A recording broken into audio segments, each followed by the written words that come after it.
So Manchester United 1, Chelsea 3. We didn't care about the FA Cup anyway, did we? So roll on Wednesday.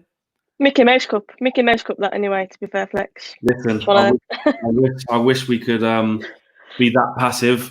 We did look. We have always stated that if he was going to pick one to lose out of this, and West Ham would choose this. But we have to be real. We have to talk about what we witnessed this evening, because it was shocking from start to finish. Really, a lot of changes by Solskjaer, not just personnel wise, but also to the formation, which we didn't look comfortable with at all, and beaten very, very easily. Wasn't even competing. Wasn't a competition in the end. No, Chelsea deserved the win. Of course they did. We were shocking. I think it highlights that we simply can't drop our best players. We can't rest our best players. We're not good enough to do that. I think it highlights the lack of squad depth that we've got. Ollie did get it wrong. I don't know why we've changed the system for a final. I mean, you know me, I'll openly stick up for Ollie, but I think he got it wrong today. But I believe he has said that in his post-match press conference. I think he has said, yeah, I did get it wrong. But why do you think he done that, Soph? Why do you think he thought? Is it a case of he thought, right, I've beat them that twice this season with that formation, but with that formation, the first time we beat them, we played normal for the first game of the season. So I beat them twice with that formation. Is it naivety from him? Is it arrogance from him to think that Lampard just wouldn't have had a plan from losing to that formation? Like what? Or can you see why he did it? Look, regardless, I think if you look at too many individual errors cost us, regardless of what system we're playing. But I think Ollie's obviously felt we need to rest some players for West Ham. I think he always had West Ham in his mind as being the more important game. I think it's obvious to see that now we treated this with less respect than what he's treating West Ham. But it didn't pay off today. It just did not work. And like I say, it shows that we can't rest our top players because we simply can't cope without them. And it was just so disjointed. But the thing that frustrated me, I've said I can take losing. I can openly take we lost the game today. That's fine. But losing the way we did, ball rolling under people's feet, like the basics, we just didn't do that today. Defensively, we were all over the shop. I know De Gea obviously is coming to criticism, and rightly so. But even like the Williams pass, for example, for the second goal, De Gea should have saved it. The first goal, Williams and Matic have let Azpilicueta just run and have a free cross into the box. We know what Giroud can do. He's a clever striker. I think he's an underrated striker.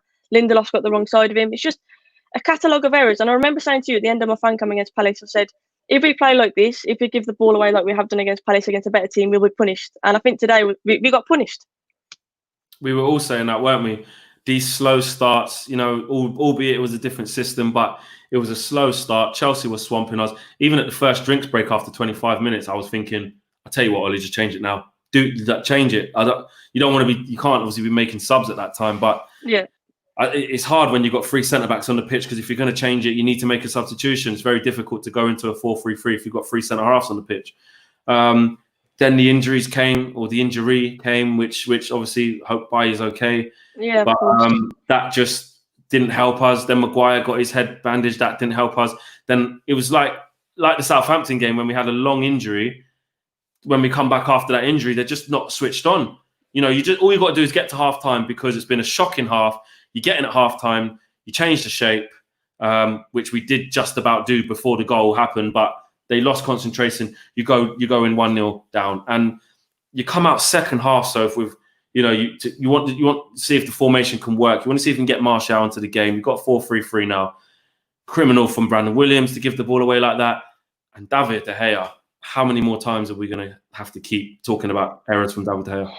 We considered that there were two possible worst times that we could, just before half-time and just after half-time. Like, that's the worst time you could possibly do it, because obviously, like you say, you're trying to build some momentum, and it's just taken from you in that second half. And straight away, the mentality is that this game's done. I think you could see that in the players. There's a lack of belief there. And I've said that in the system that we have been playing, I always felt like no games were in doubt. Yes, if you didn't start that well, I felt like we had enough going forwards. Today, we created absolutely nothing going forwards.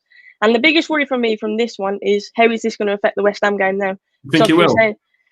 It's got to, that performance today was shocking, but you can't say it's just been this performance. I don't think we played that well against Palace, but like I say, our quality going forwards, I think, won us that game.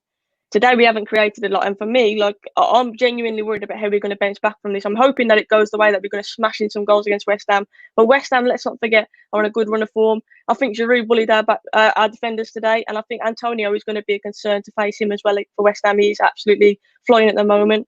But in terms of the system, I think Ollie's changed it at the wrong time. I think he's done it to obviously try and accommodate certain personnel. He obviously wanted to soak up the pressure and try and counter-attack with James. it didn't work. I think we just played into Chelsea's hands. And I think ultimately you could see that they wanted it more today. They were first to everything. They were winning the second balls. They were fighting for it. I think you could see that West Ham is our priority in the way that we approach the game today. Absolutely, you had to make changes. I get that, but the formation change, I will never understand. And yeah. I'm thinking about like my concern, which is what you basically said there, is how is this going to affect Wednesday? And you know, it was so bad today that this could potentially make the players be in a rut. Because I looked at Marcus Rashford, he's been so confident recently, and he just looked like a player in that game with how it was developing that just. That's harming him right now. Like, do you know what I mean? In terms of having to play in that way, he had to do so much work off the ball to cover the wing backs. I saw him sprinting out to left wing because you know you had Willian who had gone. Not Willian. Who was on the other side? Was it Willian? What? Yeah, Willian. Willian played. Yeah, Willian who pushed on so far forward, and Reece James was following. So you've got Brandon Williams getting empty. So Rashford has to track one Aspilicueta, who was bombing forward as well. They pinned us back. They pinned us back. And it was just a mess. It was just a mess from start to finish. And the players just looked like, to me, they just never got to grips with having to revert back to that 5 when we've been playing so fluently with the 4-3-3. Yeah, Lampard got it spot on today. When this came out that we were going to be playing Chelsea, I thought this can be a bit of a banana skin for us for the season because. If you're honest, they dominated us today. They could have scored far more than what they did. I think it could have been an embarrassing scoreline for us. And that's when I was tweeting saying, this is actually embarrassing. Like I saw players, like I say, letting the ball roll under their feet, just lethargically passing around the back when we're in need of goals. We got a lucky penalty, let's face it, like that meant nothing at the end of it. And you couldn't choose one player today who stood out. I think the only people who stood out were the medical team for us. That's how bad we were today. That they were our best players. Like it was shocking. And of course, like you say, love to Boye, and I hope he fully recovers and sending obviously best wishes to him. But we were just atrocious across the board today. And like I say, I just fear what that has for our confidence and our momentum. Because we've got players like Fred and McTominay, who were the players who just before lockdown were the players that we were saying, you know what, they're up for player of the season. They're the most improved players. Where have these players gone? You don't just go rubbish overnight. I think there's a problem there. And we've mentioned De Gea as well. Be interesting to see what happens with him because I've been defending him saying he saved us a lot of points. But how many times are we going to give him the benefit of the doubt? Because it's happening. It's on a game basis now. There's at least one error in the game. And for a top goalkeeper, that shouldn't be happening. What would you do, Soph, to finish off? What I know a lot of people I spoke to this evening have said, I'm pretty much done. Flex, I would move him on, or I'd definitely bring Henderson back and make him number 1. De Gea though, was he on 250 grand a week now, 300 grand a week, whatever it is, 350, don't even know. But top earner on the new contract. Solskjaer backs him, still says he is the best keeper in the world. Obviously, he's backing his player, but we all know that's not true. But what would you do? I said give him another season. I said give Henderson one more season out on loan and then bring Henderson back. He'll probably be England's number 1 and number 1. And I said one more season. But these, like I said, these mistakes are becoming more regular now for De Gea, and it's a massive concern. It might be that Ollie starts thinking his head's gone. His head's gone, and maybe Romero needs to come in for the last few games because he's definitely capable of being in goal for us. But it's a worry. I'm not one of these people who just gets on the players' back and slates them and say get them out, get Ollie out after a loss. I'm not like that. But it's just the regular occurrence of these mistakes that is worrying me. Like I say, to every game now there is at least one mistake. And for a top goalkeeper, we can't be carrying any people. I love De Gea as a person. I've loved what he's done for United over the past few years, but we can't be carrying anybody if we want to become one of those top teams. So, personally, I think it's an interesting one for Ollie. He's got a bit of a headache, but Henderson, surely, he's got to be given a shot at some point. Like I say, he's going to be wanting to get England's number 1 spot. He should be getting that over Pickford, in my opinion. And in order to get that, he's going to want to be playing for United in the Champions League. But do we owe De Gea that loyalty? I mean, what's your take on it? He's been given a lot of loyalty. He's been given a lot. Yes. He's been given a new contract. Talk about loyalty. He's been given a new contract for £350,000 a week. That's loyalty. So really, the ball's back in his court to repay the new contract. I'm more thinking it like, look, you've earned up to that point, which was questionable at the time he signed that contract because he was on the decline then.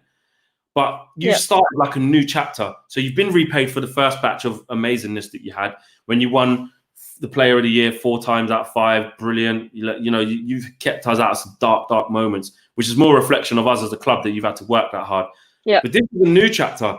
He's got to start repaying us now. And at the moment, he's fallen short of that. So I think he's too comfortable. I would bring Henderson back. I really would now. I would. And get them both competing for that number one.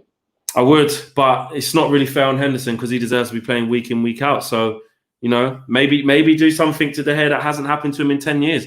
You bring Henderson back, make him number one straight away, and say to De Gea, right, wait for the young kid to mess up, and then you can get your chance again. Fight for your position. I don't think De Gea believes he has to fight for his position. I don't even think he should have played today. Not because I knew he'd make a mistake, but I just think he doesn't normally play though. Yeah, play Romero. You know, there you go. Anyway, I would normally ask you your man of the match, but I'm not going to do that today because no one plays. The physio. There you go. There you go. So I'll see you after the next game at West Ham. Yeah, thank you, Flex. Take care. Nice one. See you soon. See you soon.